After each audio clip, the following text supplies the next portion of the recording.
আসসালামু আলাইকুম, welcome back to my channel নোতাসি কিচেন। আজকে শবে উপলক্ষে শবে স্পেশাল একটা রেসিপি নিয়ে আপনাদের সামনে হাজির হয়ে গেলাম। আর আমার আজকের রেসিপিটা হচ্ছে বুটের ডালের হালুয়া বা ছোলার ডালের হালুয়া। আশা করছি রেসিপিটা আপনাদের কাছে ভালো লাগবে, আর ভালো লাগলে অবশ্যই আমার চ্যানেলটাকে সাবস্ক্রাইব করবেন এবং পাশে বেল বাটনে প্রেস করে রাখবেন। সঙ্গে একটা লাইক দিতে কিন্তু ভুলবেন না। ছোলা বা বুটের ডালের হালুয়া এটা এক একজন এক একভাবে তৈরি করে থাকে। এটি খুব কমন একটি রেসিপি এবং সবাই কম বেশি তৈরি করতে পারেন। আমি যেভাবে খুব সহজে তৈরি করে থাকি সেই প্রসেসটাই আজকে আপনাদের সঙ্গে শেয়ার করব। আর এই প্রসেসে বুটের ডালের হালুয়া তৈরি করার জন্য রাতভর ডালটাকে ভিজিয়ে রাখার কোনো প্রয়োজন নেই। এই প্রসেসে তৈরি করতে হলে আপনাকে শুধু হালুয়াটা তৈরির আগে ডালটাকে 10 মিনিট ভিজিয়ে রেখে খুব ভালোভাবে পরিষ্কার করে নিতে হবে। আর এই জন্য আমি একটা বাটিতে ঠিক এই রকম কাপের মেজারমেন্ট কাপের 1 কাপ পরিমাণ বুটের ডাল নিয়ে নিচ্ছি। আর আমি এখানে ছোলা বুটের ডালটাকে নিয়ে ব্যবহার করেছি। আর এই ডালটা হচ্ছে আস্ত। বাজারে 2 রকমের ডাল পাওয়া যায়, একটা ভাঙা এবং আরেকটা আস্ত ডাল।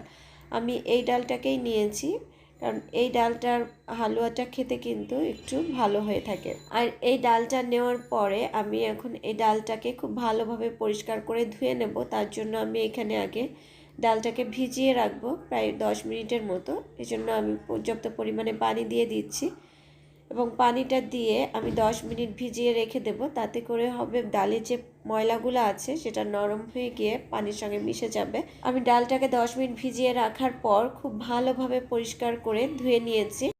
যতক্ষণ পর্যন্ত ডাল থেকে সাদা একটা স্টার্চ বের হচ্ছিল ততক্ষণ পর্যন্ত ডালটাকে ধুয়ে নিতে হবে। খুব ভালোভাবে পরিষ্কার করে ধুয়ে নিয়েছি। আর দেখতেই পাচ্ছেন আমি ডালটাকে কিন্তু আগে থেকে ভিজিয়ে রাখিনি। এখন এই ডালটাকে আমি সিদ্ধ করে নেব। আর আজকে আমি প্রেসার কুকারে ডালটাকে সিদ্ধ করে নেব। ডাল সিদ্ধ করে নেওয়ার জন্য আমি প্রেসার কুকার ব্যবহার করছি। এতে খুব দ্রুত ডালগুলো সিদ্ধ করে নেওয়া যায়। তবে আপনারা অন্য যে কোনো পাত্রে এই কাজটি করে নিতে পারবেন, তবে সেক্ষেত্রে সময়টা একটু বেশি লাগবে। তো 1 কাপ ডালের জন্য আমি এখানে দিয়ে দিচ্ছি মেজারমেন্ট কাপের 2 কাপ পরিমাণ পানি। আর ডালটা সিদ্ধ করার সময় আপনারা প্রেসার কুকার বা অন্য যে কোনো পাত্রই ব্যবহার করেন না কেন, যতটুকু ডাল তার ডাবল পরিমাণ পানি ব্যবহার করবেন। আর এই মেজারমেন্টটা যদি ঠিক রাখা যায় তাহলে আমাদের হালুয়াটা হবে একদমই পারফেক্ট। এখন আমি প্রেসার কুকারের ঢাকনাটা লাগিয়ে দিচ্ছি আর চুলায় বসিয়ে দিচ্ছি। আর এভাবে প্রেসার কুকারে ডালটা সিদ্ধ করে নিলে খুব অল্প সময়ে সিদ্ধ করে নেওয়া যায়। এখন আমি ডালগুলোকে সিদ্ধ করে নেব। ডালগুলো সিদ্ধ করে নেওয়ার পরে ভাপটা সরে যাওয়া পর্যন্ত অপেক্ষা করতে হবে। ভাপটা সরে গেলে ওই পর্যায়ে ঢাকনাটা খুলে নিতে হবে। আমি ভাপটা সরিয়ে নিয়ে একেবারে ঠান্ডা করার পর তারপর ঢাকনাটা খুলে নিচ্ছি। আর অবশ্যই এই স্টেপটা ফলো করতে হবে, কোনো অবস্থাতেই গরম অবস্থায় ঢাকনাটা খুলে নেওয়া যাবে না। আর আমি চুলায় বসানোটা দেখালাম না। আপনাদের প্রেসার কুকারে যতগুলো সিটি প্রয়োজন হয় আপনারা ততগুলো সিটি দিয়ে নেবেন। আমার প্রেসার কুকারে 8 থেকে 9টার মতো সিটি লেগেছে। আর দেখেন ডালগুলো কতটা সিদ্ধ হয়ে গেছে, কিন্তু ডালগুলো একেবারেই কিন্তু আস্ত রয়ে গেছে, একটুও ভেঙে যায়নি। যেহেতু এখানে কোনো নাড়াচাড়া পড়ে নাই, তাই ডালগুলোও আস্ত রয়ে গেছে। আর একটু পানি পানিও আছে দেখতে পাচ্ছেন। আর এই পানিটা কিন্তু আমাদের লাগবে যখন আমরা ব্লেন্ডারে এটাকে ব্লেন্ড করে নেব। আর এই তো সবগুলো ডালকে আমি একটা বাটিতে তুলে নিয়েছি। আর এখন আমি ডালগুলোকে ব্লেন্ডারে ব্লেন্ড করে নিয়ে ফিরে আসছি। আমি অফ ক্যামেরায় ডালটাকে ব্লেন্ড করে নিয়েছি। আর আপনারা ডালটা বেটে নেন যা অথবা ব্লেন্ড করে নেন, যেটাই করেন সেটা কিন্তু হালকা গরম থাকতেই করে নিতে হবে। এতে করে ডালটা ব্লেন্ড করেন বা বাটাবাটি যেটাই করেন সেটা খুব স্মুথভাবে ব্লেন্ড করা বা বাটা যায়, একদমই কোনো দলা পেকে থাকে না। এখন আমি চুলায় একটা ফ্রাই প্যান বসিয়ে দিচ্ছি এবং তাতে দিয়ে দিচ্ছি 3 টেবিল চামচ রান্নার রেগুলার তেল। আর তেলটা যখন এরকম গরম হয়ে আসবে এবং চুলার আঁচটা একেবারে লো করে দেওয়া, লো থেকে একটু বাড়ানো, তখন এর ভিতর দিয়ে দেব সে বেটে রাখা ডালগুলোকে। আর আজকে আমি ঘি দিয়ে করছি না, আমি পুরোটাই তেল দিয়ে করে দেখাবো। তবে আপনারা চাইলে পুরোটাই ঘি দিয়ে করতে পারেন অথবা অর্ধেক তেল অর্ধেক ঘি দিয়েও করতে পারেন। আর আমি ঘিটা ব্যবহার করব, তবে সেটা একেবারে নামানোর আগ দিয়ে শেষ পর্যায়ে। এখন আমি এই তেলের সঙ্গে ডালটাকে খুব ভালোভাবে মিশিয়ে নিয়ে মিনিট 2 মতো ভুনে নেব। আর এই ভুনে নেওয়ার ফলে ডালের ভিতর যে একটা কাঁচা গন্ধ আছে সেটা যেমন চলে যাবে, ডালটাও অনেকটা নরম হয়ে আসবে। তারপর এভাবে ভুনতে ভুনতে ডালটা নরম হয়ে গেলে এর থেকে যে পানিটা আছে সেটা বের হয়ে যাবে এবং কিছুক্ষণ পর দেখবেন পানিটা টেনে এভাবে ডালটা কিছুটা শুকিয়ে এসেছে। তখন এর ভিতর আমি দিয়ে দেব 1.25 কাপ পরিমাণ চিনি। চিনিটা আপনারা পছন্দ অনুযায়ী বাড়িয়ে বা কমিয়ে নিতে পারবেন।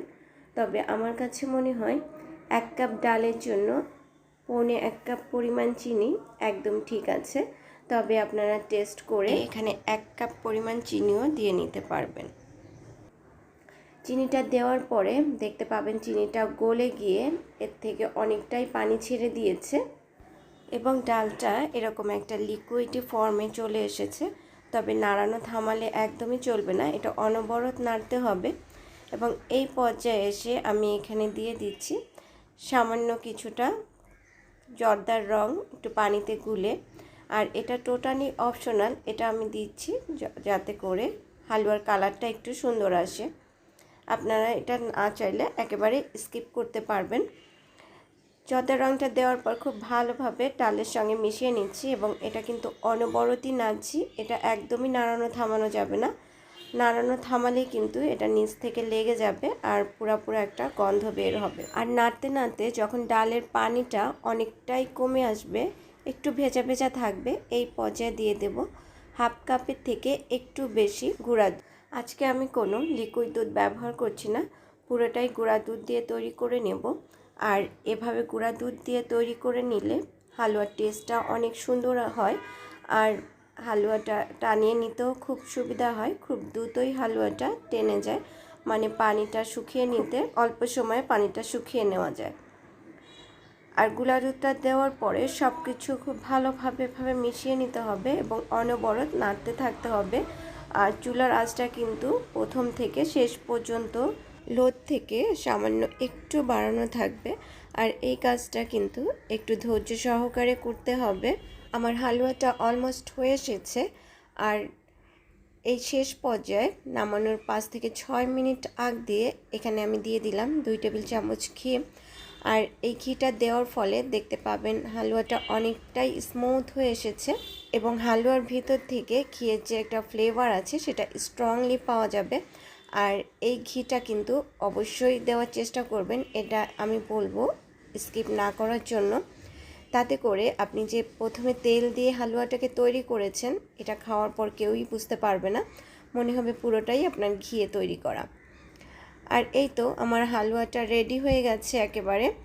আর এটাকে যখন নাড়তে নাড়তে এভাবে দেখবেন একেবারেই শুকিয়ে এসেছে এবং আপনি যেভাবে ইচ্ছা ডোটাকে শেপ দিতে পারছেন এবং এটা একটা আটার ডোয়ের মতো হয়ে এসেছে এবং প্যানে লেগে যাচ্ছে না।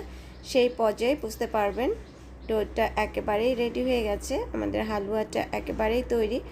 এখন আমি হালুয়াটাকে নামিয়ে নিচ্ছি। আর যেই বাটিতে আমি হালুয়াটাকে সেট করব সেই বাটিতে আমি কিছুটা ঘি ব্রাশ করে নিচ্ছি এবং হালুয়াটাকে নামিয়ে এবার একটু গরম থাকা অবস্থায় এটাকে সেট করে নিচ্ছি। সেট করে নেওয়ার পরে এটাকে আমি নর্মাল তাপমাত্রায় রেখে ঠান্ডা করে নেব, পছন্দের শেপে কেটে নিব। গরম থাকা অবস্থায় যেহেতু এটা অনেক নরম থাকে তাই অবশ্যই এটাকে ঠান্ডা হওয়ার জন্য একটু সময় দিতে হবে। তো হালুয়া ঠান্ডা হওয়া পর্যন্ত অপেক্ষা করছি আর এরই মাঝে এটা ঠান্ডা হয়ে গেছে।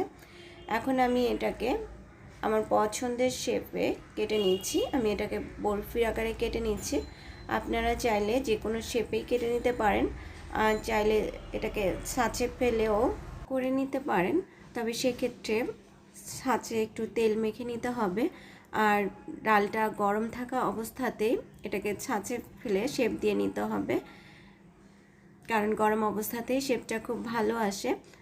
আর এই তো এরই মাঝে আমার বরফিগুলো খুব সুন্দরভাবে কেটে নিয়েছি আর দেখতেই পাচ্ছেন বরফির কালারটা কতটা সুন্দর এসেছে আর এটা খেতেও কিন্তু মাশাআল্লাহ খুব ভালো হয়েছে। আজ এই পর্যন্তই, আল্লাহ হাফেজ।